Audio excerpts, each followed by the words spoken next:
Yo, Hey, what's going on, man? it's going. It's going. It's going. Exciting week. 2.6.4. Wow. It's a big Wow. sign. Look at that background. The reason I'm screaming 2.6.4, if you're listening on iTunes, is I have a juicy 2.6.4 background. Yeah. Custom. It looks good, man. Custom Let's built. take a look Thanks, at that dude. bad boy. Let me get out of the way. PTR 264. 264. It's Nice. like a billboard. Um, yeah. Do you It's interesting, man. The reception I've gotten from this is kind of a love-hate thing. You know what I mean? Yeah. You're either super stoked or you absolutely hate it. It You know? is an interesting reaction. It's Yeah. crazy to, you see so many non-Diablo 3 players, like, having something to say about it. You know what I Mm-hmm. mean? Like, they don't see the bigger Yep. picture at all. So, Yep. Yep. that's interesting. And yeah, the reaction, yeah, it's mixed, man. It's not exactly what I expected, to be Yeah. honest. I expected a little bit more positivity from it than what we got, Sure. and I don't know. Like I'm excited for it. I think it's a good Yeah, thing. I think So anyone that's been playing Diablo 3 for the past year is yeah, excited about it because yeah, it's new content. It might not be, fresh new content, but it's again another step in the right direction for Diablo, and it's gonna be good. It's gonna be good. yep. I'm with you, 100%. We started off, man. The week started off interesting. So we got. Let's backtrack Yeah. from what happened from the last podcast. Yeah. So since the last podcast, and I don't remember exactly when it was last week because so much has happened since then, but we had a band wave, a Yeah. little one. Yeah. It was, medium size. I think it's pretty good actually, from what I can tell. Do you? It Yeah. was really hard for me to judge the scope because my leaderboard positioning didn't jump crazy. But a lot of people came into stream, and I had a couple guys that they're not regulars of my channel, but they were really polite and nice, and they admitted to botting, and they admitted to getting banned, and they said that a lot of their friends got banned. And so the scope from what they told me was a lot bigger than what I initially thought it was. Right. So If you look, You know. I mean, I think a big gauge because we have less than a month left in the season. Season ends December 16th. And if you look at hours played on the Crusader board, it's not completely and totally out of control from what I can tell. So it's like, to me, I Yeah. feel like it was a pretty good one. And my only gauge really is I used to be in that Discord channel where I could just snipe Yeah. in and see. And I got kicked from that since we started doing the podcast. But like, you can Oh, still man. get on like the ROS bot forums, and you can see like everyone like freaking the fuck out, which is Beach the best thing in the world Yeah. to watch. That's amazing. But It's funny you blew your cover on the I know, I podcast. did. I'm like, oh, this I son didn't of think a they'd bitch. watch. God damn it. Get them. Yeah. So it's interesting, man. And the funny thing is, and I don't want to get into a big, ban and botter discussion. That's not the point of the conversation. But a lot of the people that have come into my stream and openly talked about it, I don't know if this is like the go-to excuse, but all of them say, well, I have to do it to be competitive. You know what I mean? Fucking hate And and so it's just interesting. It's interesting, at least the thought process behind why they choose to do it, Yeah. So, but anyways, yeah, the bandwave hype, that makes me super happy, man. Good job, Blizzard. Yeah. I mean, I know. So this is going to kind of be my viewpoint for the entire podcast. Is I understand a lot of people are going to be like, too little, too late. Like, good job on the bandwave, Blizzard. And they're like, oh, they should have done that 6 months ago. Yeah, they should have, but they did it. So I'm happy. You know what I mean? And it's the same for 2.6.4. It's been a year. Yeah. But they did something. I'm happy. You know what I mean? Right.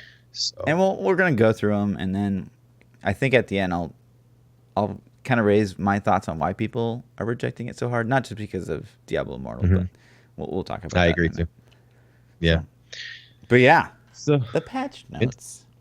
the patch notes. Dude. Let's look at those patch Yeah, notes. Let me bring them I up. mean, we both put videos up on Sure, this, sure. so if you want some intricate. Mine was kind of a reaction because I was like, "Oh my god, we got notes," and I just recorded me kind of reading it. But yeah, woo! It's usually a lot of quality life improvements coming, which is nice. Would love to see a leaderboard filter, but Yeah, me too, man. That was kind of one of the ones I expected to be on there. Honestly, the easiest one that I thought was, I shouldn't say easy. I don't know how hard it is to implement, but sure. One of the biggest ones I thought was going to be stash filtering. I thought that would be a really easy win to make people happy.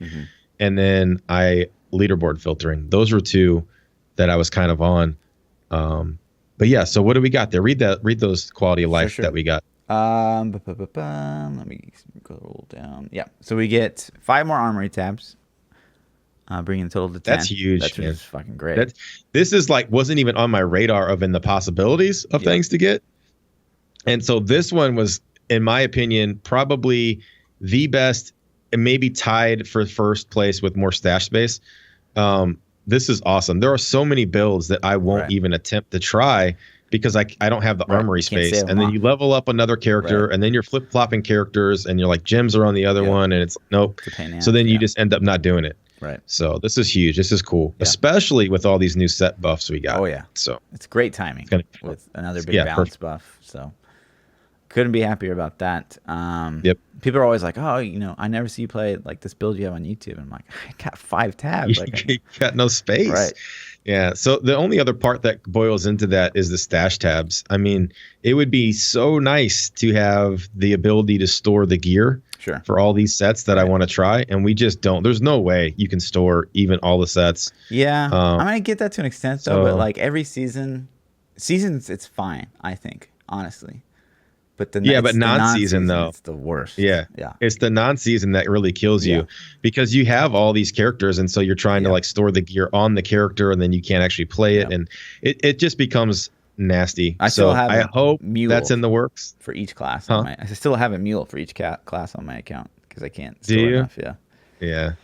Yep, I have a lot of mules still left that I need to go through and clean up. But so I hope in future installments we get more quality of life. I hope this isn't it. I hope we're going to get more. And if we do, I would hope stash space is on the list. At this point, let me ask a question to you. At this point, do you think Blizzard could get away with all the negative PR they've had from Immortal? Do you think they could get away with selling stash space in Diablo 3 still?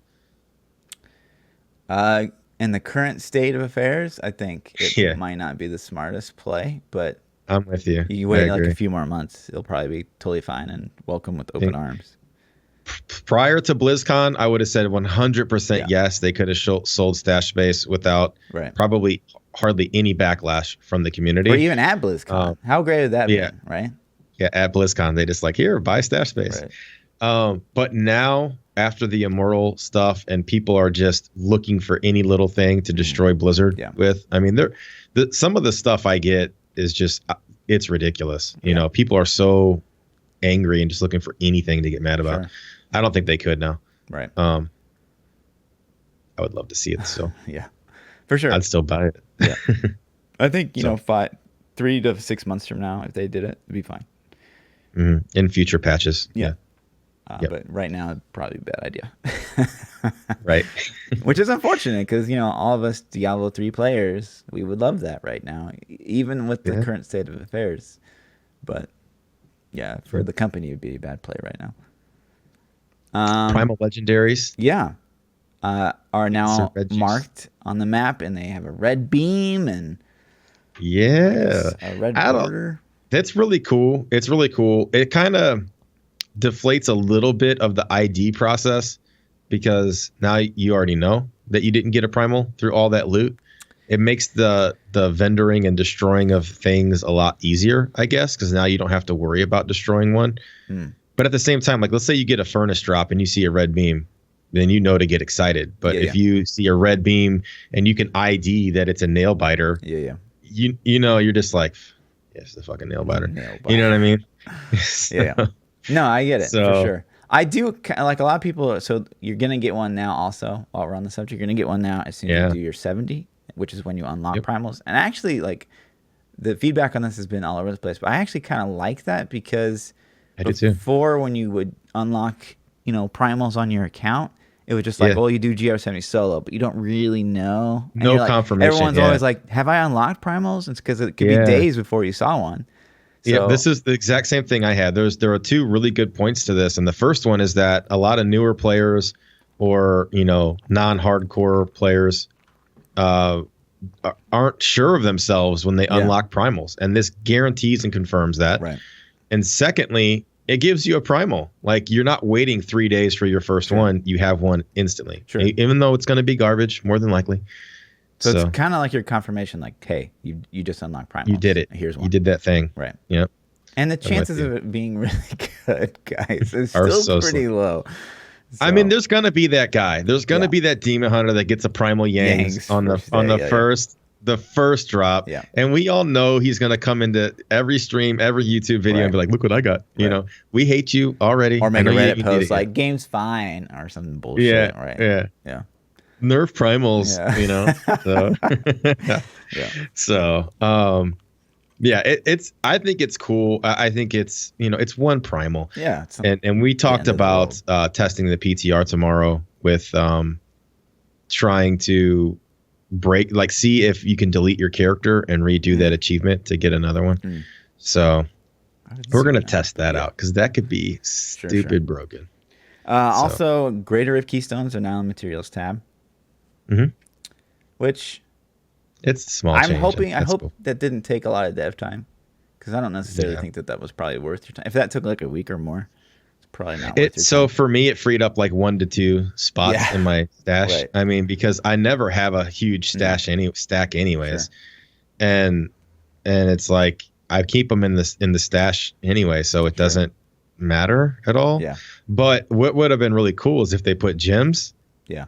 In the bags, like all the gems. Yeah, then that's what I said too. Is like if that would have been huge. They could have stopped like you going to the stash, and like maybe taken away like the rift timer between rifts, because you no longer have to like go deposit your gems and shit. Yeah, like that could have been good, but the rift timer I think is a failsafe for public games and non-voice chats where people will close it on you. It gives you 30 seconds to get your loot. I'm okay with that, with the timer. I don't think it's that bad. But yeah, I'm with you, man. The gems should have gone there. Hopefully that'll be in the next iteration of balance changes. But again, that would free up a ton of space. It would free up a ton of space, but if it's going to take a lot of their dev time on stuff that, like a leaderboard filter versus gems being in your, like, please. I'd rather have leaderboard filter. I'd rather have stash filter. Stash space. I mean, stash space has got to be for me personally. Sure.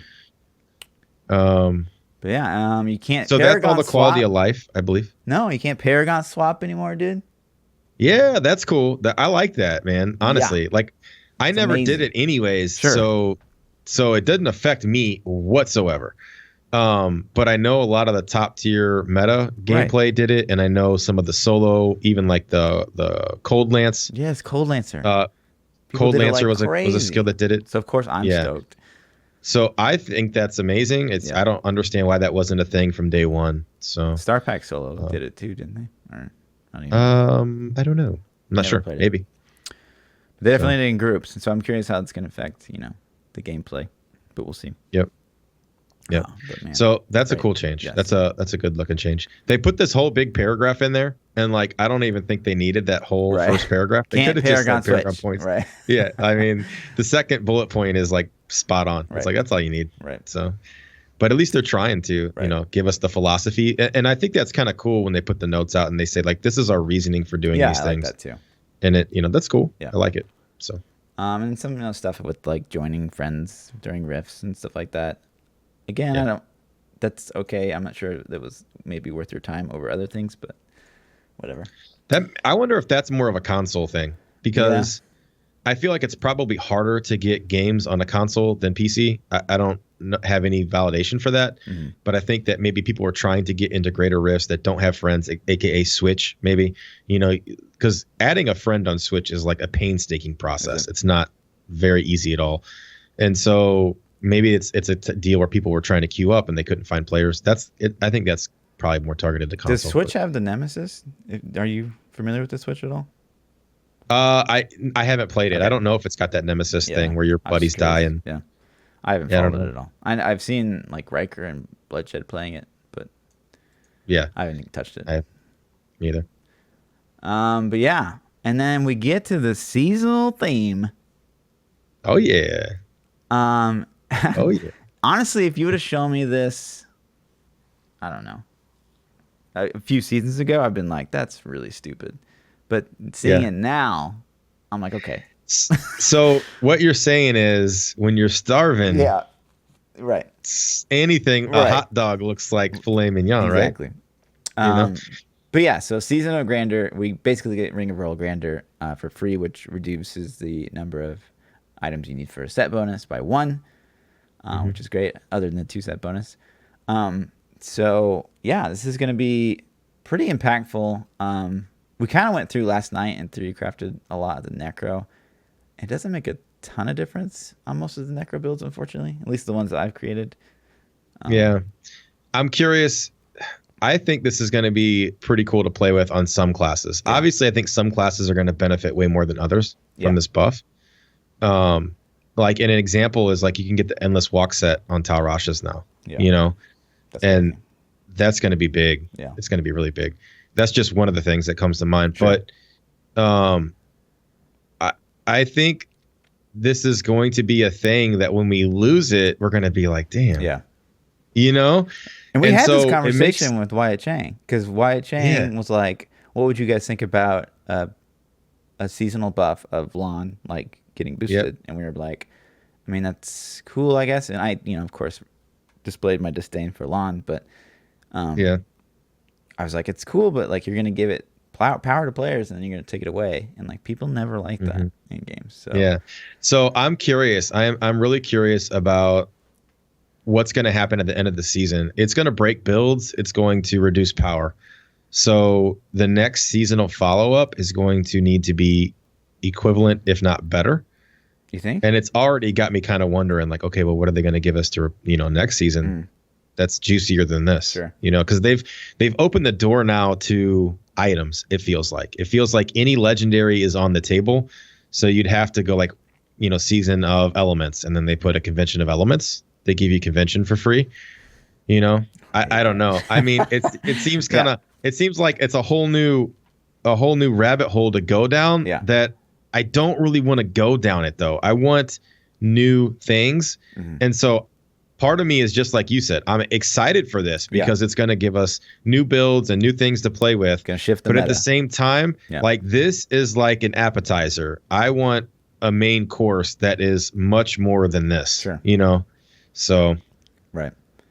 Yeah. So it'll be interesting. I mean, it's going to be more interesting than any seasonal theme so far. And I think that's the big takeaway is like, this will be impactful. It will be impactful. Yep. Yeah. It's going to change the way you play. Shift the meta. It'll change the way you play solo. So it's going to, any seasonal theme that changes how you play from the last season, I think is a win. Right. Yeah, But I agree. Taking away power at the end of the season that's going to be the tricky part. Do you think that there's a potential possibility this could become a permanent thing? I think that double bounty mats won't be a permanent thing, so I wouldn't see why this would be. I think everyone was like, man, double bounty mats should be a thing because no one loves running bounties. We hate. Right. So I started off last night. So if you guys aren't familiar, when PTR launches, you get to copy your account and throw it on PTR. Yep. So whatever you have on your account gets mirrored. So if you have a lot of bounty mats, you get a lot of bounty mats in PTR. Seasonal, non-seasonal, all that stuff. It stays separate. So I'm like, well, let me juice up my bounty mat stack for PTR so I can like play with things and experiment with things. And I'm like, I'm going to do bounties all night. And I started doing bounties and it was like 45 minutes in. I'm like, I can't. I'm done. I don't care. Like I did like, I don't know, man. We did like 5 or 6 runs and I was like, I can't do it anymore. So people are asking me all the start of this season, why are you doing bounty mat giveaways all season? Why are you doing bounty mat giveaways all season? Guess what? Guess your boy Howard, he was thinking. So I got 3K bounty mats ready to go for PTR. Do you? Yep. Nice, man. You're juiced up. I'm at 1,000. I got around 1,000. So I got a little bit to get me by, but sure. I can't stomach it. I'm probably going to do some more tonight. We'll see. Yeah. So, but yeah, so that's going to be interesting. And then we get to the class set changes, which is, this is a big seasonal theme and that's really cool. But I mean, this is the juice. Yep. So their philosophy is, quote, "We are taking another tuning pass across all the class sets to improve class and set diversity at a higher GR level. Please note that these values are not final, and we anticipate some adjustments to occur during the course of PTR." Okay. So, people, I mean, the people that don't play Diablo 3 have come and seen these changes, and they're like, oh my God, the meme of let's double it, let's triple it, Yeah. let's quadruple it is like, all over the internet. But, a lot of these players don't see kind of what I think that they're trying to do, which is going to be a really good thing. You might not see it now, and hopefully this isn't the end, Right. But it could be a really good thing. We'll see. Yeah. The Legacy of Nightmares getting buffed up to 500%. Let's talk about that one for just a second, because I think our opinions on this are different. Okay. And I know you're not a Legacy of Nightmares fan, and I kind of like it a little bit. Okay, why? So I see your points on why you don't. So in my opinion, Legacy of Nightmares getting buffed to 500% could end up being crazy broken. I'm not really sure. It depends on what people can find. But it gives you the ability to kind of piecemeal whatever you want together and try builds, and you can equip things at almost every slot except for your rings. Yeah. It's also hard to get the pieces because you have to get ancient pieces for it to work. Sure. So it's not an instant gimme, here's your loot, throw it on, blow stuff up. Yeah. It's harder to acquire, and there's a lot more trial and error. However, and this might be some of your point, the downside is that ultimately there are going to be metas that form with LON that are superior to everything else. So eventually the combinations all get tested and filtered out, and then you're left with some sets that you're kind of pigeonholed into. And that tweaking an item for the LON set because it's overly powered can then break the set bonuses that correspond with that item as well. So that's the downsides. Yeah, and I think that the Legacy of Nightmares is just an illusion that you have just free reign to pick whatever you want and use whatever skills you want, because that's not really how this game is. Like, you can't just pop on a barb and put on some items and all of a sudden, like, revenge is going to be a good skill. That's not like how this game works. So ultimately, you're just going to be playing the skills that have the best damage modifiers and that have good synergy within the legendaries themselves. So it's not as like free reign as people think that it is. And more times than not, you have way more free reign actually playing a set, and that's what people don't seem to understand, at least that don't play Diablo 3. Is like, so I play Pestilence, for example, and on Pestilence alone, we come up with like 10 different builds that are all viable, they're all fun, and way more exciting than most of the LoN builds out there. So I don't see LoN being a good thing for this game, and I think that it's too hard to balance around. And I think that's ultimately the number one killer for me. It's not even that it's the illusion of like free reign. It's more that you can't balance sets and have LoN in the game. You just can't. So yeah, I understand the balancing issues that it creates, especially for sets. I think ultimately it will be interesting to see, but based on the damage modifiers they've put, I don't necessarily think that this is going to destroy the sets that we have already. I think this is going to make some really ridiculous T13 builds that can, I mean, you might be able to put on whatever you want with LoN and blow up T13 at this point. But it goes back to, so you have the set balance, right? And then, like we said on our YouTube video, like if you say you want to add a Helltooth, zombie charger build, and then you add like a crazy damage modifier, because Helltooth's really good in its place, maybe it's hitting 120 or whatever after the patch, and you add a crazy damage modifier to the spear that increases zombie charger damage or whatever, and you put like 50,000 damage modifier on that, and guess what it's going to be really good with all of a sudden? Legacy of Nightmares. So it's it's just too... it does make balancing really ridiculous. So we'll see what happens, what they do. I like it being the game as a T13 speed option, but that's my biggest thing. I don't really think Legacy of Nightmares is designed, in my mind, as a push set, as a Greater Rift leaderboard set.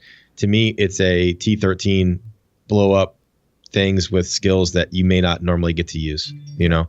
And like in my example is Strafe, Demon Hunter Strafe. There's a Demon Hunter Strafe build I have that I love, and I'm excited to try it in T13s because right now it's underperforming and it can't do T13s, so it will now, I'm sure. Right. And that's awesome. I love that. Yeah. So we'll see where it ends up lying. Yeah. And then the other skills are just they even say in here things are going to be adjusted during the course of the PTR. Some of these things have been juiced. Do you want to go through these, or you want to just generalize and pick out the ones we like? I mean, we can go through each class. Raycor was more than doubled, so Raycor Huda is going to be insane. It's already hitting 120, so I don't know if they just didn't. It's a fun build. This is the one that doesn't make sense to me at all. It's because like they didn't even look at the leaderboard first, or I don't know. It's powerful. I don't know. I mean, we'll see what these numbers get tweaked to. But I think you have to take out the top and bottom 1% and then kind of see where the class falls. And I don't know. I don't have the math. I haven't broken down all the classes to see exactly where it drops in at. But I'm also curious to see like the IK set getting juiced up, and you can hybrid that with the Raycor set, and like that's going to make some insanely fast Greater Rift speed clears. So I just pulled up the leaderboard for Barb. We're at a 118 at 1.8 Paragon. Yeah. Like that's not the elite minority, really. That's what's the 10th place guy at? Let's just say top 10. Is 111 at 1200 Paragon. Yeah, and then so go to Condemn real quick. So 120 at 2984. So fuck ton of Paragon. And what's 10th place there? 10th place is 115 at 2500. Yeah, so it's a couple tiers above, but yeah, well, I don't know. We'll see what that juice ends up doing. Yeah. Especially, so let's talk about what didn't get buffed, I guess. It's only one class. Cons didn't get touched at all. Yeah, okay. Cons didn't get touched. The stuff that's already hitting 120. Right. Firebirds didn't get touched. Right. And Pestilence. And Necro completely got ignored. Inarius should have got buffed, in my opinion. So I'm okay let me ask with you some a of the changes. Put your tinfoil hat on for a second. All right. Am I being punished? Am I being punished for asking my question at BlizzCon that got the boo? Because they know I'm a Necro. So. They know I'm a Necro. So they're like, we'll show this guy, and we'll make Witch Doctor better than Necro. And I'll be like, oh, man. I talked about this a little bit. I don't know. I don't understand. I don't know how I feel about it because Necro is their paid DLC, and they didn't touch the class that's going to potentially make them money. Yeah, like Necro is going to sell copies of Necro and maybe even copies of Diablo, and they completely left it untouched. So what, Necro is going to be the same for 2 years now? Right. Like I don't know how long it's going to go for another balance patch. Especially if you buff Inarius. If you buff Inarius, like Inarius is going to be really easy to play for a lot of new players, especially on the console. So it's like it's crazy to me. That's really surprising, and the fact that they buffed Traghouls a little bit is kind of like, oh, what? We're just gonna shift back to Bloodlands. Thank you, Blizzard. Yeah, it's like so if it ends up being more powerful than Pestilence, the set that's supposed to be the Corpse Lance. Yeah, then it's gonna. So then all you're gonna do is just swap. It's pretty much the exact same skills. It's just you've just swapping the gear you're putting on. Yeah. Yeah. So it's interesting. That choice was interesting to me. When I saw that, I was kind of like, ooh, really? Inarius? I thought Inarius should have got love. Inarius, Traghoul, and like they should have gotten love. But I see why they did it. Like Inarius is really performing well in the 4-man Thorns. And you can't just butt the crap out of Traghouls because Bloodlands still exists in the game. So they could just remove Thorns and remove Bloodlands, and we're good to go. Yeah. How do you feel about Thorns on the Necro? I expect that things will get changed at some point. Sure, but let me just, like, how do you feel about Thorns on the Necro? Have you played it? I had never played it. No. Have you? I think 95% of players haven't because it's not fun. I'm not playing that shit. You can't force mobs to attack your minions in Diablo 3. So it's like it's garbage. Just take it out of the game and we're fixed. Yeah. Yeah, I'm not playing that, and I don't even like Thorns on the Crusader either. But it's at least just on the Crusader, fun, like you're getting hit. You're actively doing it. Yeah, I get that. So, But yeah, that's kind of my thoughts on Necro being, it goes back to there was some documentation of a community manager or saying that, we've been working on this for months here, here it is, and things like that. I don't really believe that. And I know that sounds kind of bad to say, but my gut instinct feels like maybe some of this was being worked on slowly behind the scenes. And then after the backlash from Immortal, they were like, oh, crap, we need to get this stuff out there. Sure. What can we get done before season 16? Right. I think if everybody would have cheered for Immortal at BlizzCon and it was a great launch and everybody's happy, I think season 16 potentially is double gold and have fun. Yeah. So the quote that you're talking about is Lashes, one of the community managers for Diablo, a new community manager, popped in Riker's chat, and she said, "Hi, chat. Just wanted to confirm that this patch has been in the works for several months now. We've been getting really excited to announce it and get it into your hands as soon as it was ready. I hope you have fun testing it. Beginning Wednesday, we super value and appreciate your efforts in testing, so please leave us feedback on our forums regarding PTR experience when the time comes." Yeah. And she's a Riker sub. I mean, Lashes, hook us up. I know. So I think, and the reason I say that mainly is because we had a dev at BlizzCon tell us that they hadn't touched Diablo for months. Yeah. Months. So it's like that is overheard, right? Like or one of our fellow streamers overheard. Yeah, overheard that. Yeah. So I don't know, man. I don't know. Yeah, it's what's concerning to me is not that, okay, this was obvious, whether or not you believe this is in retrospect to, the disappointment of BlizzCon. I think the alarming part of that post is that she says several months. And I would buy that if, one, these numbers were like way more specific. Like, say Raycor was buffed to like 3823, instead of it means they had play tested it instead of 7,000 even, and like all these double, triple bonuses. Now some of these other changes I could, like, I'm a developer, so I get it. 5 armory tabs, I could see that, like, 2-3 days. We're just assuming that these developers are like super highly motivated, which could be not the issue as well. But on super motivated, that's this could take a few days. Keystones, I could see this actually being tricky, like the keystones being consumed not from your armory or your inventory, but from be a whole new item. Who knows how they had to work that. That could be kind of tricky. The red beam, that's kind of, you got to get like graphic designer in to make you some stuff. Same thing with on the map and stuff like that. Paragon switching, I feel like that could actually have been somewhat challenging, and that could be like maybe a week's worth of dev. But the concerning thing is, none of this equals to be more than really a month. Like, giving them the benefit of the doubt, none of this really seems to be more than a month. And when they say several months, that's what's alarming. So it's like, how many devs are we talking about here, and why are we talking about several months? Maybe it took one guy several months. Yeah. And that's reasonable. Different. Sure. I guess, if they got one guy doing it or two guys. So the numbers that they threw up just seem like really generic play testing. Like, oh, this, let's do a 120. Okay, what does it take? Well, let's try 20,000. Yeah, we got close to a 120 with that. Let's throw that in there.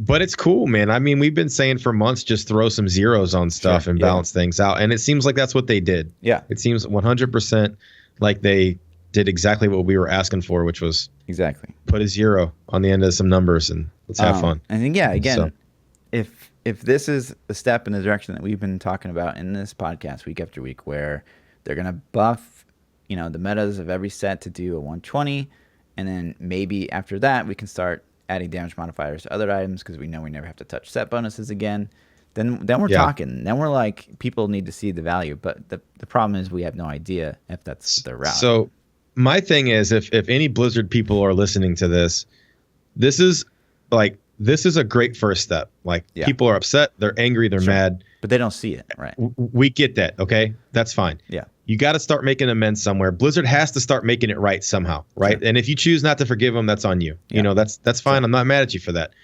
But this is a first step for Blizzard. But don't stop here. Like, keep the communication going. Mm-hmm. Keep talking to us. Like Brandy posted on the forums last week. Keep that going. Lashes came into Riker's stream. It'd be really cool to see that on more of an official channel, like the Diablo Twitter or, you know, the forums or something. Sure. But keep the communication going. And I think that also goes a long way into controlling people's emotions. You know what I mean? Sure. It helps people focus on the positive and not get angry because they're in the dark, right. You know? So keep doing it. And then let's work on some of those legendary items and tweaking of things to really change up how games play, or maybe even redesigning sets at some point, you know? I'm looking at you, Whirlwind. So, you know. But if we assume that this is what they're doing, where they're power creeping everything to 120, maybe we can add, you know, damage modifiers to legendaries in a later patch. Maybe we can add new sets, you know, in the future, because again, they're not super innovative. They're just kind of there.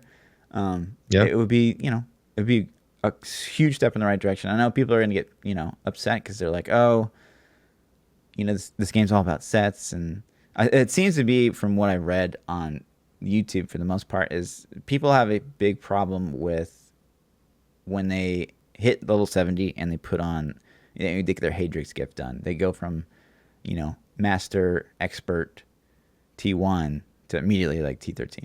And I think that there's a lot of people that have a big problem with that. And I get that. I actually do understand that.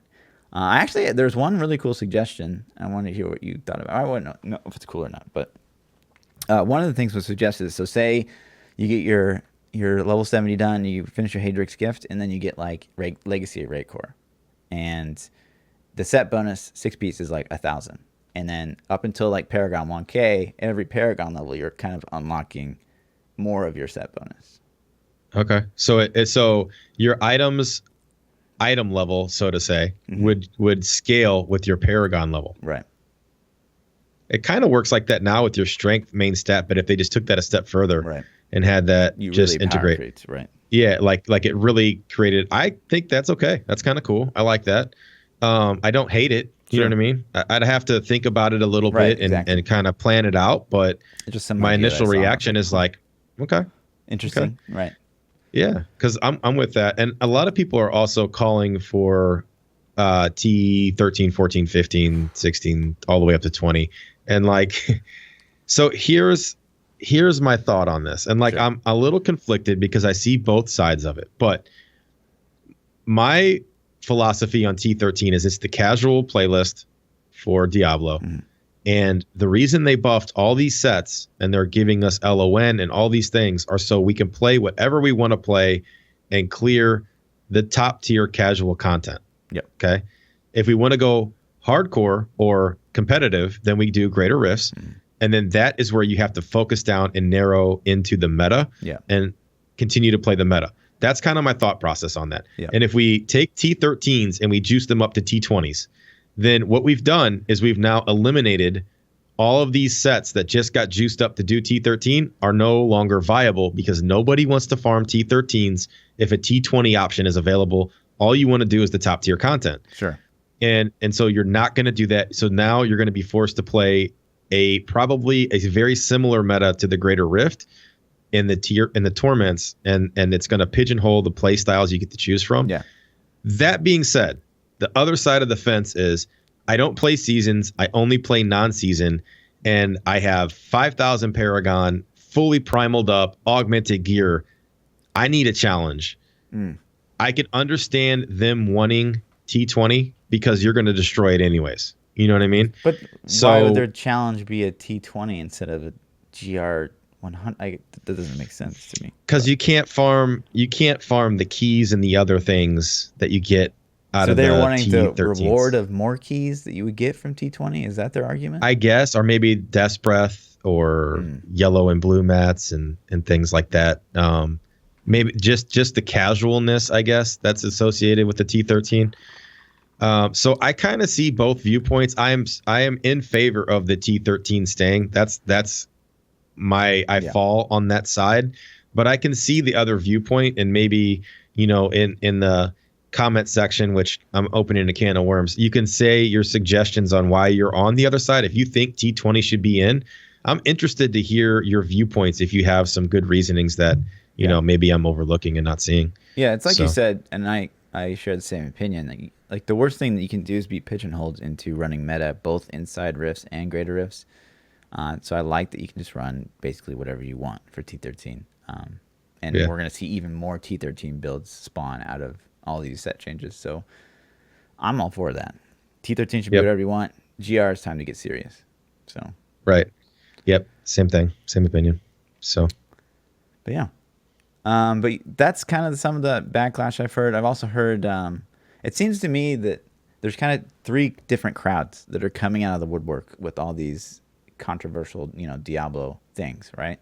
So one is, your hardcore PoE vocal players. Yep. And your hardcore Diablo 2 players that really, they tried Diablo 3 and they hated it. Yep. And then you have your, D3 players, which they're all about, whatever's going on in Diablo 3. So it's the biggest ideal conflictions that I've seen throughout this whole thing is kind of, your standard hack and slash ARPG versus competitive ARPG. And what I mean by that is like, we had the red shirt guy on an interview, a couple weeks ago, and he's like, there's these items that you would farm in Diablo 2. Like I played Diablo 2 so much and I never got item X. And same thing for like PoE players. There's items you might not ever see in a league if you're playing like Soul of Self-Found and stuff like that. And that to them is great. But I think to a lot of, Diablo 3 players, that's not what we want. And that's a good difference to have. And I feel like people are expecting that of Diablo 3, and so they immediately get frustrated by that. And that's just one of the things that I've seen. What do you think about that? I don't know how to. You can't appease both sides. Sure. You have to kind of pick one. And the people that are like, I farmed for this item for 700,000 hours and never got it, that feels crappy to me personally. So bad, yeah. It's like I want that thing, and I'm okay with spending a lot of time to get that thing. Yeah. But I want to eventually get that thing. And so I don't necessarily fall in that table. And those guys that do, they're entitled to their opinion. Yeah, absolutely. Yeah, like they can love that play style, and that's cool. I guess that's why we're Diablo 3 players, though, right? Because we like the way the system is now currently. And to be fair, I don't have thousands of hours in Diablo 2. I mean, when it came out in 2000 or whenever it came out, I played it a little bit for, a summer or winter or whatever time of year it came out. And then that's it. I haven't touched it in 16 years. So it didn't hook me enough back then to keep me in it. But I was younger too. I don't know. Yeah. And I definitely played a lot. I'm not sure. At Diablo 2. But there's like Diablo 2, Diablo 3, just different games. They're just totally different games. Yeah. Another thing that I kind of saw based on that argument, and I wanted your opinion about this. So a lot of people, maybe don't like, my comments about LAN, and I get that. And a lot of people are advocating for the idea of LAN. So say, as it is right now, it's going to get a bonus from 100 to 500%. And then a lot of people are advocating for, hey, if we get a primal, it should go to like 1,000%. But that's like, it's the worst idea possible, because then at the end of the season, all that happens is it's going to be completely luck based. So, whoever gets, more primals than player B is going to be able to have this 500% damage modifier that player B is never, ever going to have, because they were more lucky than that player. And a lot of people are like, and I made that argument thinking that like, oh, they didn't think about that. And a lot of players were like, no, it's good. These games are supposed to be luck based. And I was just like, wow. And I think that's a huge thing, right? That's the huge mindset difference. I think it kind of falls back to, a lot of it. So I think your viewpoint, and I'm putting words in your mouth a little bit, I think your viewpoint comes from a competitive FPS player. Absolutely. where everybody is on equal skill, and then everybody's on equal grounding, and your player's skill makes you good or bad. Yeah. You know what I mean? And I think Diablo falls outside of the realm of FPS where that's generally accepted, to where, hey, look at me, I'm really good because I got good RNG. Right. And there's definitely a lot of that in RPG games. Sure. WoW, Diablo. I mean, you can list forever. Even Diablo 3. Yeah. Yeah. I mean, everything. It's like, hey, look at me. I'm cool because I got this lucky drop. Sure. And it's not really skill. I mean, some of it's like I farmed for 5,000 hours to get it. Like, okay, that's cool. You earned it. I think I'm with you. My mindset seems to be a little bit even playing field with a little bit of RNG thrown in there for, hey, I got these drops. It's going to give me a little bit of a competitive edge, but not ridiculous. Sure. Not like impossibly, I can never catch this guy because he got XYZ and I didn't.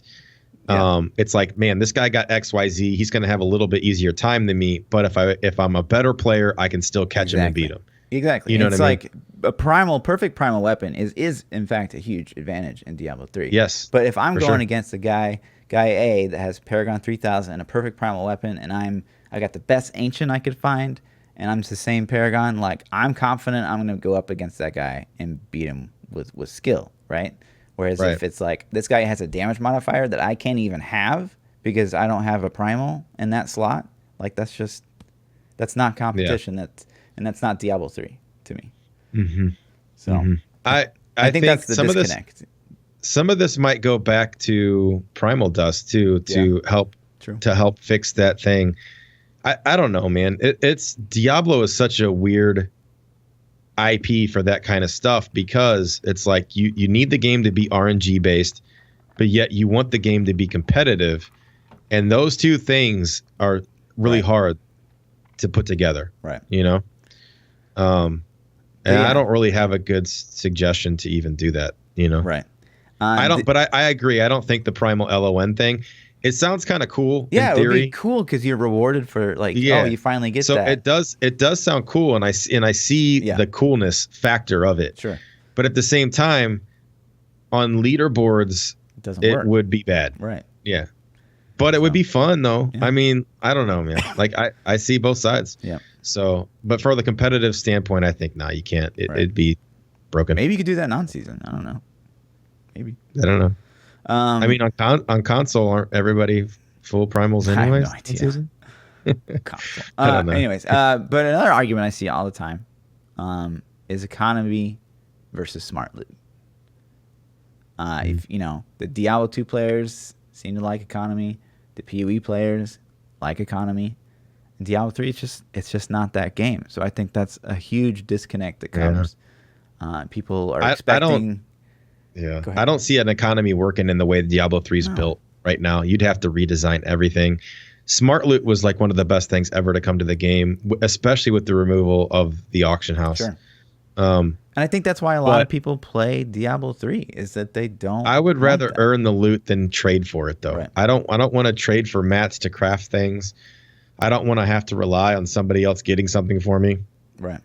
I want to just earn it. I want to go kill things and it drops for me. Cool. Right. Got it. You know what I mean? Or kill a whole bunch of things, didn't get it, but I earned the materials I needed to craft it, but I earned them. I didn't go buy them from the auction house or trade for them. Or third-party websites, etc. Right. Yeah, exactly. So I don't, but that's just my Diablo 3 philosophy. I think if Diablo 4 comes and they design an economy that works, then cool. I mean, I don't really have suggestions for it, so to say, because I don't know. I don't know. It's really hard in my mind to find one that works that doesn't endorse third-party websites. So like World of Warcraft. I'm not saying endorse, but they pop up. You play World of Warcraft, or you have played World of Warcraft heavily. There's an auction house, and it works. The whole system works, but did you have a lot of fun playing the auction Not at house? all. Yeah. And I personally didn't, and it felt like a chore to play it. So if you wanted to ever really make money on the auction house, you had to play the auction house like 20 hours a day. Right. You had to grind the auction house, and that was its own little mini game. And that's not fun for me. So, and then secondly, the auction house in WoW doesn't really ever give you anything super, super powerful. Right. all of the best gear you have to get yourself by doing the raid or doing the Mythic Plus or doing whatever. Like, you just can't go to the auction house and buy it. Like, yeah, you can buy some starter things to get you caught up faster, but it's not end game loot, right. you know? So. But yeah, so it's just like, if you're playing Diablo 3 still, if you're one of us, you know, survivors, it right. seems like you kind of made that choice that you don't necessarily want to spend, you know, X amount of your time playing economy. And, you know, I think that's fair. I don't think that there's anything wrong with that. And I think, again, we're going to go back to, I think that that's what the disconnect is on a lot of these people. A lot of these people, like, see this Diablo 3 patch and, like, this is, like, supposed to be Blizzard's, like, apology in a way for Diablo Immortal, and they're expecting like this paradigm shift of Diablo 3 to all of a sudden become more like Diablo 2, or all of a sudden to have, like, you know, PoE level content. And I think this was a balance patch. That's all it was. Right. This is a balance patch. This isn't a content release. Right. This isn't an expansion. This isn't, you know, this was purely hey, we got like 3 quality of life improvements we're going to implement. Yeah. And while we're at it, here's some balance patch. Right. Let's see if this works. You know, I don't know, man. It feels a little rushed to me. Sure. You know, but it's something. Right.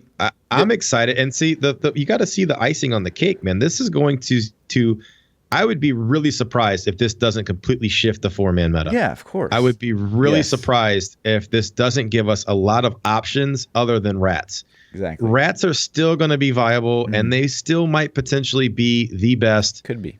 The best Paragon farming speed, you know. But we're going to have options now to do other things.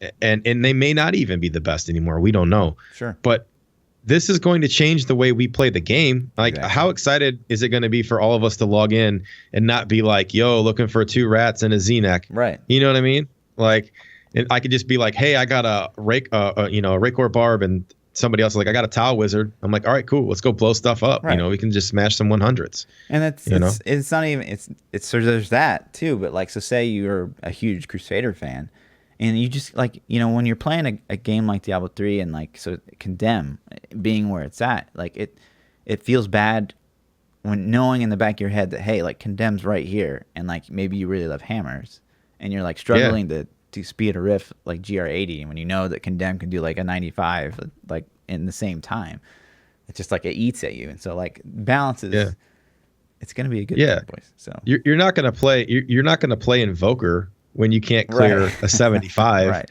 But you can get on Condemn and, like, literally not even re-roll the gear and push a 90 plus. Right. You know, it's like, why am I gonna waste any time messing with Invokers?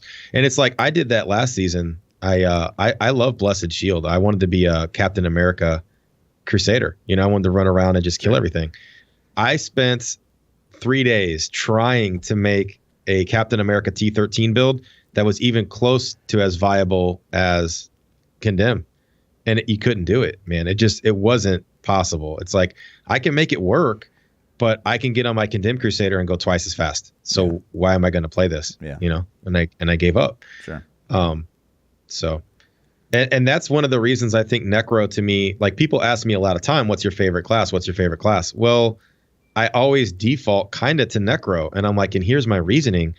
Because Necro has so many different play styles that you can do. You could do Z Necro. You could do Rat Necro group. You could do Rothma solo if you hate your life. You could do Pestilence, Corpse Lance, Cold Lance, Blight Spear, Blood Mages, even Anarius if you wanted to. Days. Course Lance, I mean, but you have, I just named off like 6 or 7 specs, you know, right there instantly. And it's like, okay, now I'm going to play Crusader. What are you going to play? Condemn. Condemn. That's it. Yeah. That's it. Yeah. You're gonna play, you know, I mean, it's like, it's the same for everything. You're gonna play Monk. What are you gonna play? Wave of Light. Wave of Light. Yep. That's it. That's all you play. So, you know, Necro is my default just because of the variety you get. You know, when you get tired of doing rats, you can do Z Necro. You get tired of doing Z Necro, you can do Blight Spear or whatever, you know. Yeah. So, but yeah. And I think we have that back a little bit. I mean, we have to play this tomorrow and see what happens with it. But I mean, it seems like from all these changes. What are you looking forward to the most from the changes?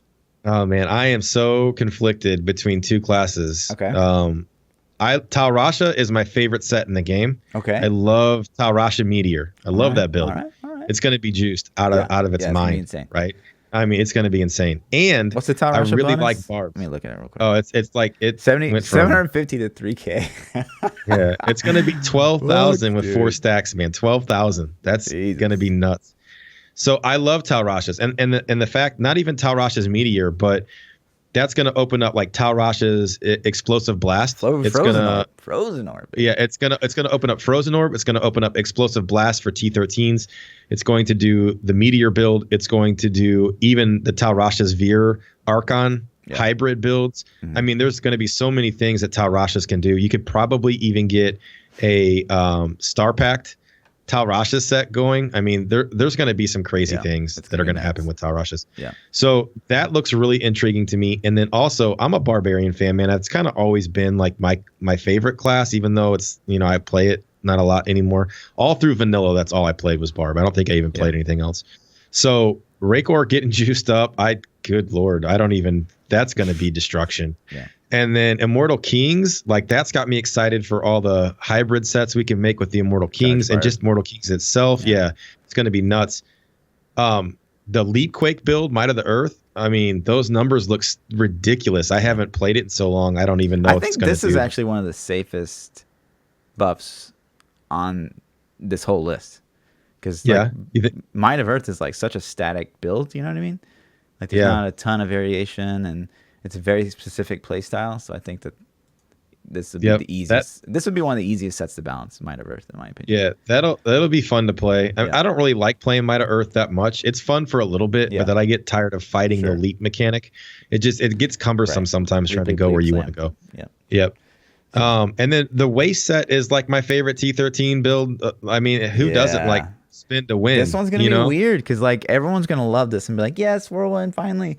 But then the top 3% of players are gonna be able to take this to like GR 125, GR 130. Yeah, and they're gonna get it nerfed. Don't you do it, guys? No, they have to. They have to. So, I don't know, man. I'm really excited for those two. How about you? Like, what are you looking forward to playing? Oh man. I mean, I know there's no Necro on here, so I know you're crashed. Yeah, Necro's like, I'm gonna go push Trag just to see. That's probably one of the first things I'm going to do tomorrow, just to see if it's better than Pestilence. I hope that it's not. And then I'll probably push some Bard just because kind of that's my follow-up. But I'm actually really excited. I've never played Sweep Attack with Rollins. I've never played Hammers, ever. I played Hammered In before. And I don't know if it's going to play the same. Whatever season that was top tier, I don't know, 3, 4, 5. I can't even remember. So long ago. I played that pretty heavily that season, and it was a lot of stutter stepping. So the best way to do that set at the time was to bind Force Walk or Force Move to scroll wheel up, and then bind your hammer to scroll wheel down.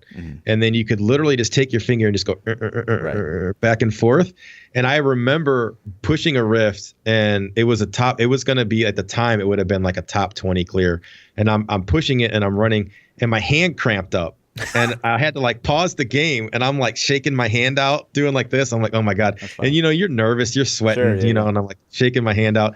I'm like, all right, come on, let's go. And I unpause it, and I'm like, back to the scroll wheel spin. So, Natalia, I'm actually really excited for. I really liked the Natalia gameplay. I love Natalia. Yeah, I hope it's fun. I think honestly, like Cold Natalia, Fire Natalia are some of the coolest looking builds in the game.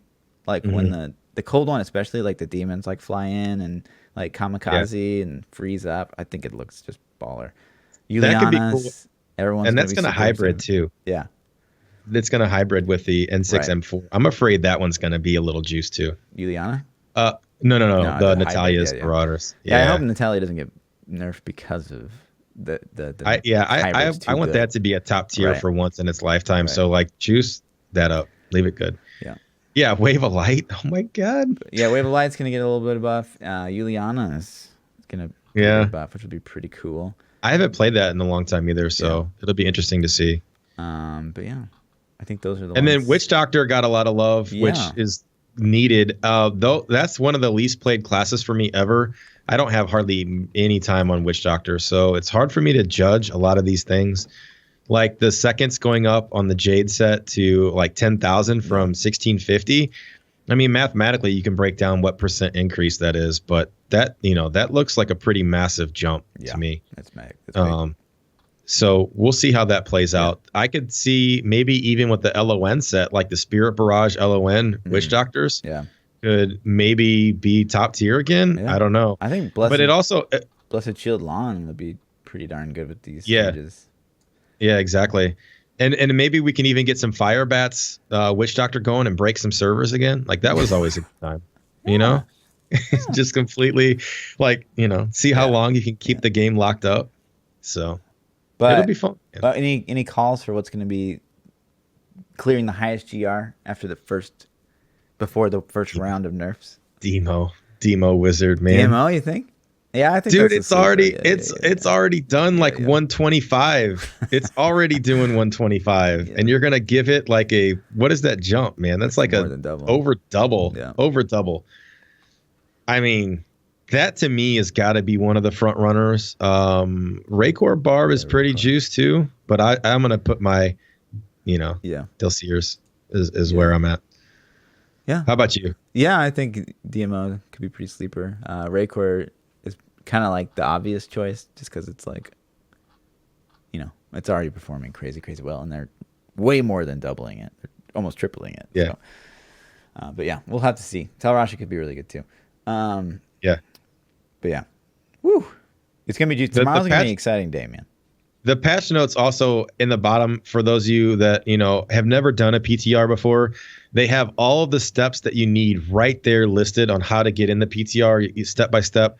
So I encourage any of you guys that listen to this, hopefully before the PTR is over, to get in the PTR and experiment and try to break things so you can give Blizzard feedback. The more feedback they have, the better end product we're going to get. So do it. Get in there and test things out. Yeah. So. And then in other news, I thought that this was like really interesting. I don't know. Did you have the time to watch this? I watched some of it. Yeah, I did. I didn't get to see all of it, but I watched a chunk of it. Okay, so I'm going to set this up. And this was like so kind of eerie to me. This has got to be some old footage. When was this from? Did you remember seeing it? August 2012. Really? It seems that. Okay. Yeah, this is after the release of Diablo 3. And this is David Brevik kind of reacting to, how people were reacting to the game, basically. Mm-hmm. And it's gonna seem weird because it's gonna seem like really similar to what's going on right now. You created the Diablo. I mean, how do you feel about it? Do you kind of feel a little bit let down that legacy has kind of been mashed up a little bit? I have very mixed emotions about it. On one hand, I'm sad that that people haven't enjoyed Diablo because it is a love and a passion and stuff like that, and it's obvious that people still have a giant love and passion for this, and they're speaking about it because they have such love for it, and that makes me feel great. I'm sad because people are outraged, and some of the decisions that they made aren't decisions that I would make, and so there have been some changes in philosophy, and that hasn't gone over very well. And so I think. So, yeah, I mean, it feels like he's talking right after Diablo Immortal. Yeah. Honestly, it's so crazy that it's just like, here we are again, kind of. Yeah. It's interesting. It's eerie. It's just really weird because it's like I completely feel the same way about Diablo 3 now. It's like I'm happy that there's so many Diablo players out there that are so passionate and like they want to speak up because they want Diablo to be the best game possible, But at the same time, I'm sad because obviously Blizzard's vision for what Diablo is going to be in the future may not coincide with what we want it to be, and that's exactly what they're saying in 2012. Yeah, it's interesting. See, I agree 100%. But I think he was also one of the people that didn't like the direction Diablo 3 went in, and you got to take this for Diablo 3 Vanilla too. Yeah. Diablo 3 Vanilla was not the same game that we play right now. Right. Like they definitely improved it with ROS and other things. I don't. Yeah, man, it's crazy. So I don't really know what to say other than that's very like you could have labeled that 2018, right. and I think it would have made sense. Yeah. You know. So I just found that to be really, really interesting. And then I didn't notice this until I was on Diablo Planner the other day, which if you guys don't know what D3 Planner is, you should. It's a really good way to tell if something's an upgrade or to plan builds, etc., etc. D3planner.com. I'm laughing already, man, because it's just so funny, It's dude. a D3 Planner. It's not even funny. Yeah, but it's so troll. They put this cell phone in the background. They put like an old iPhone 5 or iPhone 4 background So every behind time the you character. go mess with your D3 build, Yeah. it's on the phone. And it's really apparent if you refresh the screen, you can see, like, hit your refresh. Can you refresh that easily? Oh man. Yeah, there it is. Do you see it? Yeah. It's just so apparent when you refresh. Right. Anyways, GG's Diablo Well done, Planner. guys. Good job, done, man. guys. Well played, sir. But yeah, and then there's this other kind of Reddit post that's floating around right now about some of the stuff that was obviously sacked during the development of Diablo 3. And this is a screenshot from Diablo 3 where it looks like you can't even really tell what's going on in this photo, but it's obviously nothing like what we have now. Yeah. And it makes you wonder. And I remember when we were first watching the Alan Adham kind of Q&A, and I was like, who is this guy? And I was kind of like getting real mad. Yeah. And so someone linked a different video of like, it was him and like Blizzard people talking about World of Warcraft. And in that video, they're like, there's been times in World of Warcraft where we make this new zone and like, we get like 6 months or plus into it and we're almost ready to release it. And then, at the last minute, we take a step back and we look at it and we're like, you know what? We don't feel like this is like Blizzard quality. And so they completely scrap it, delete it, which is it's like insane. You just wasted so much money. Either you can't scrap it at all. Like you can't even you can't salvage any of it. Right. Are you kidding me? And so like I kind of see that same thing. Like what? None of this made it through. Absolutely none of it. And it's just like, how much development time have they wasted? How much development time are they pretty common, currently though. wasting? Like is it? I don't know, man. I think Bungie does that shit too, though. I think Bungie does the same thing because they've talked about scrapping Destiny 1. They talked about scrapping Destiny 2. Like years into the life cycle, they were like, you know what? This is garbage. We're going to just trash it and start over. And it's like Blizzard does the same thing. I'm sure there are other games out there. Yeah. I think the AAA titles, man, I don't know.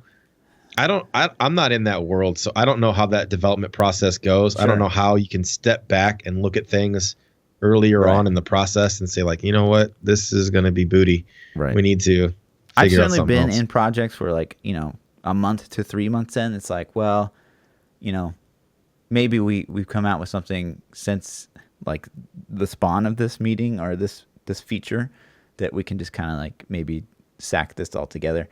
But there's definitely never been a project that like was like a year in and then we're like, well, this just isn't going to work out.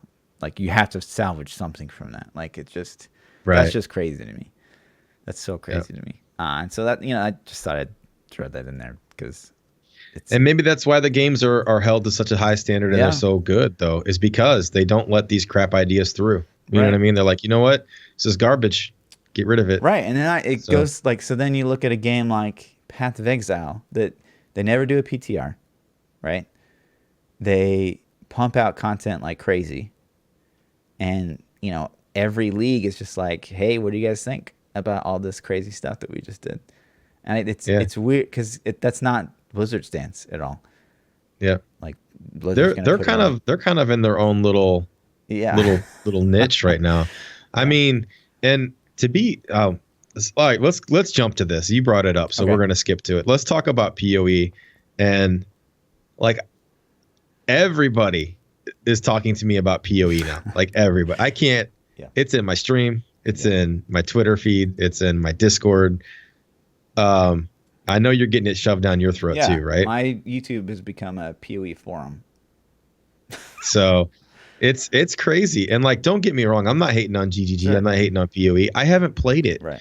So, but I got so many people that are like, yo, come play PoE. It's awesome. Come do it. Come do it. Come do it. You know, you're not going to be disappointed in this and that. And I get when you're into something, you want everybody else to be into your thing. And had we not gotten a significant change to season 16, I probably would have tried it out. Yeah. I think Blizzard gave me enough. You definitely should. Blizzard gave me enough, I think, to keep me hooked on Diablo. Sure. We'll see how this works out. But it's interesting. Yeah.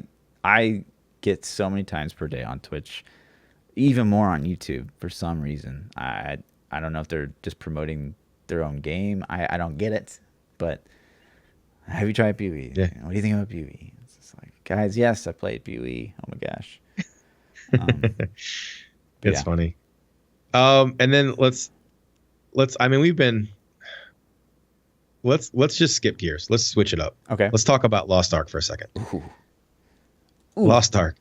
So there are news articles that I'm reading that Lost Ark is coming to the West. Do you think this is true? Do you think these guys are just bait clicking? Do you think it's, you know what I mean? What do you think? So this article is the one I tweeted out last week. It is interesting. So, but I'm still hearing that like they haven't officially been like, okay, we're coming to NA.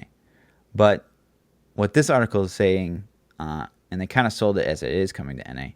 But basically what's happened is, so Smilegate, the company developing Lost Ark, the original model was to, obviously release the Korea first, and then go straight to China.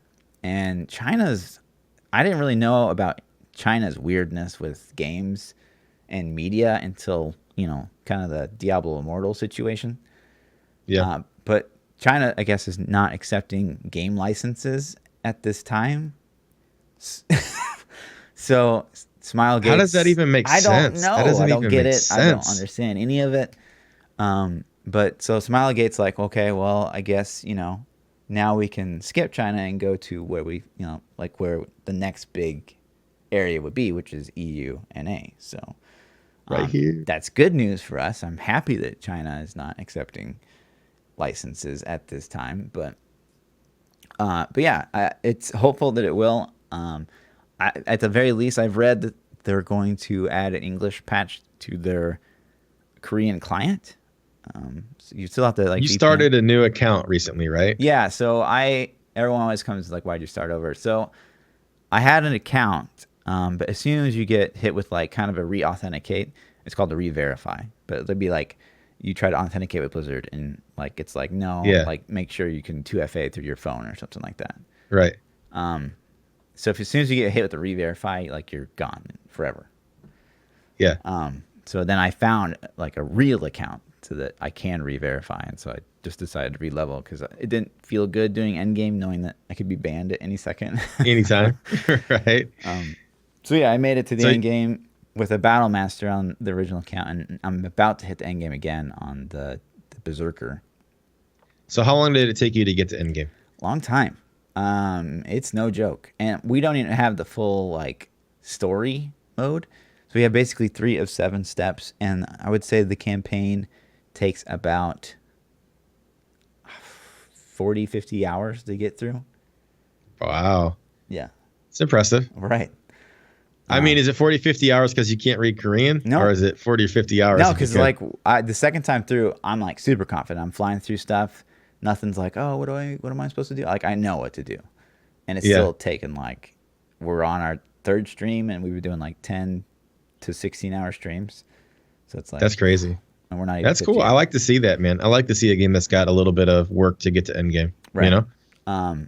So. And, from what I've seen, like the things that I think are crazy awesome, combat it just feels so good. I could like sit there and grind mobs like in Diablo, until the end of time. It feels like, cause it's just fun. You got 8 abilities. Yeah. They have runes. Every rune does something cool, and like all the abilities feel like very rewarding and gratifying. I would kind of compare it a lot to like there's some abilities in Diablo that feel like wow, like that feels good, like corpse explosion. Yeah. Right. Exploding palm, stuff like that. And it's pretty much every ability, in Lost Ark just feels like, because every ability has like a direct reward. That's cool. I'm really excited for it to come out in the West. I hope at least when they get an English patch, if maybe, I don't know, might have to VPN over to Korea. You should, man. You should try it out. You need to try out other ARPGs. Period. You need to play some Lost Ark. You need to play some PoE. Some PoE. I know. I need to. Gonna, broaden what you want out of an ARPG. So I've been holding out really hard for the season 16 patch, and it's not everything that I wanted, but it's enough to keep me going for a little bit. But I think as this starts to settle in and get old and get stale, because it eventually will, then I'll start venturing out into other things and trying to do that more. So, but yeah, I'm liking what I'm seeing. We're still a little unknown as far as the end game goes. It kind of seems like the end game's more like MMO-ish, where there's lockouts. Like World of Warcraft, you can only do like each mythic like once a week or whatever until Mythic Plus. I guess I don't really know. And so we're kind of seeing some of that. Like you can do 3 chaos dungeons a day. You can do 3 raids a day, and then like 1 big raid I think a day. It's like 32 players. 32 players. Holy crap. So like, how do you find people for that? Is it public, or is it like hard enough where you need to? I haven't done one of those yet. I saw Quinn very briefly do one. I don't know, like if it was like his guild. He's made a lot of Korean friends so far. And so I don't know if that was a preform thing or if it was a queue with like a gear stat requirement. But do you have some new Korean friends now? No, not really. Well, we have definitely people that like come into the stream every night, but no one that come help you out. It's not the same people though. You don't get the same guys. No. I'm on Quinn's server now, so the hope is that we can like do stuff later on once I get to 50 and stuff. But yeah, it's been cool. There's some stuff that looks really, really good, and some stuff I don't know about. At the very least, everyone was concerned that it would be pay to win, and to me, it doesn't seem like that's the case at all. It's kind of like World of Warcraft, I would say, as pay to win as World of Warcraft is, which is you can buy gold basically, and gold will give you like this kind of boost, right? And maybe like a convenience thing, like if you want to like craft something, you can just buy the mats or whatever. It's kind of I would kind of compare it to that, but it's not like you get XP potions or more zone unlocks and shit like that, or more loot drops per hour or something stupid. Yeah, so that's good. It's interesting. The only other thing in non-Diablo news that kind of hit my fancy a little bit was that PlayStation is not going to be at E3 next year in 2019. Oh, really? They've opted out. And the rumors is that they've opted out because PS5 is going to debut in 2020, and they potentially might announce it in late 19. So we could be seeing the first next generation console coming. And then, of course, there's been a lot of rumors about what it's going to have and what it's going to focus on and things like that. They're taking VR, apparently a big VR focus with PS5. Which I've never. Have you played VR before? No, I haven't. I did like when I took Lindsay to Disney World this year. We did this like Star Wars VR thing, and that was actually really, really cool. But I've never done like you're at home and you put on like a headset. Yeah, I haven't done one at home either. I did play like there was a Samsung Galaxy game that you had the VR goggles for. Yeah.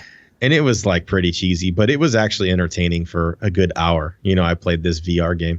It was cool. I ran into all kinds of crap, trying to run around. Sure. But my thing is, if they beat Xbox to the next generation console, if they're first to the draw, do you think that gives PlayStation another solid lock on the next generation? I don't think that they need that. I don't know. I feel like they already have the lock. I don't know if... Well, 360 had the lock for the previous gen, and then PS4 came out and took the crown back. So I'm wondering if it's whoever comes out first gets the crown, or do you think I think it's completely contingent on how good Halo 6 is, honestly. You think I don't think one game does it for Xbox. Sony's got too many exclusives. Like, Halo carried Xbox. That's the only reason. The Xbox. Yeah, but was, I don't think popular. that Halo's enough, man. Like they got if it was really good, got God you don't of think War. it would be enough? No, man. Yeah, PlayStation's got their own exclusives now. They got so many. Yeah, they got exclusive titles like little God of War and stuff which is awesome. People love it. Don't get me wrong. Yep. It's the solo games, but the games that really bring people together. I can't have this conversation with the former Halo pro. Come on, man. Not gonna win.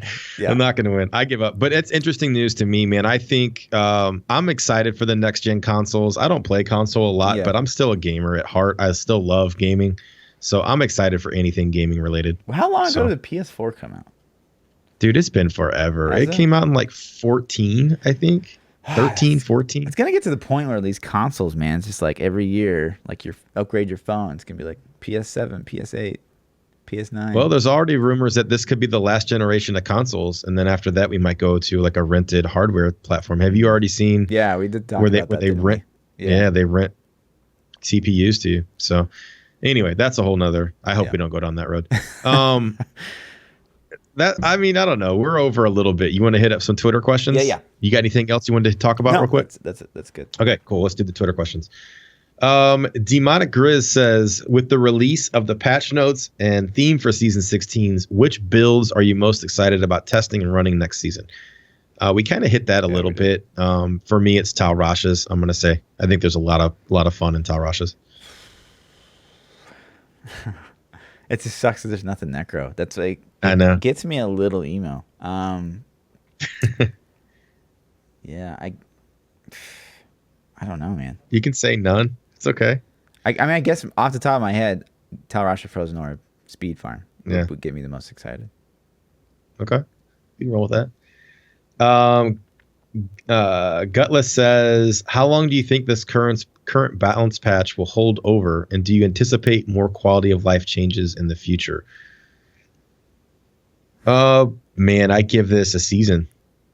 Really? I give it a season, maybe 2 tops, because 2 seasons is 6 months. Man, I would give it 2 seasons, to be honest, because this season we're gonna have like people are gonna figure out slowly, because it was like halfway through season 11, maybe a month into season 11 before people really figured out what was super juicy post Necro. So I think you can easily get 2 seasons out of this content. Yeah. I'll say 2 seasons, with the caveat that the season 17 seasonal theme needs to be juice. It needs to be another tier above what we have now. Not that this one's bad, but they need to keep stepping up that game. As far as more the quality of life, I would hope so, man. I would hope that they're not done. What is your number one that's not in the game? Is it leaderboard filter for you, or is it stash space? Leaderboard or something else. Filter. I think leaderboard number one, because that's going to open up way more competition realms. I'm in stash space realm, but I like leaderboard filter a lot. Like those two are really close. But I want to be able to save like all these sets. I want to play. I want to play Witch Doctor, and I've never said that in my life. So but I need all those sets. But I'm not going to give up my Barb and my Wizard gear to get Witch Doctor gear. Like I'm not trashing it. So I don't know. I guess I get to play one Witch Doctor set, whatever I can put on them. Right. Nightwolf said, should the Ring of Royal Grandeur bonus be permanent? And a follow-up to that was asked is, should you kill the ring then? If it's a permanent buff, should the ring just be gone? Of course. Yeah. If it's a permanent buff, you don't need the ring anymore. But would I like to see it permanent? No, I wouldn't. I don't know. It gives you more build diversity requiring less set items. So I'll answer that better after the season's over. You know what I mean? If we have some really fun stuff with it, then maybe I'll be like, oh man, I'm so sad to see it go. Sure. So we'll see. I'd love Joseph to see says attack speed come off of it either way. Like as a default roll. Like please. As a default roll. Main stat and or attack speed just need to come off of it. Can we just roll? You want to just make it like primary stat and everything else random? I don't even want like a normal ring. Yeah, like a normal ring. Like, I would like to be able to roll crit damage, crit chance, cooldown on it. Socket. Yep. And actually have it wearable. Yeah. We could put it on. Yeah. Joseph said, what do you guys expect with the LON buff?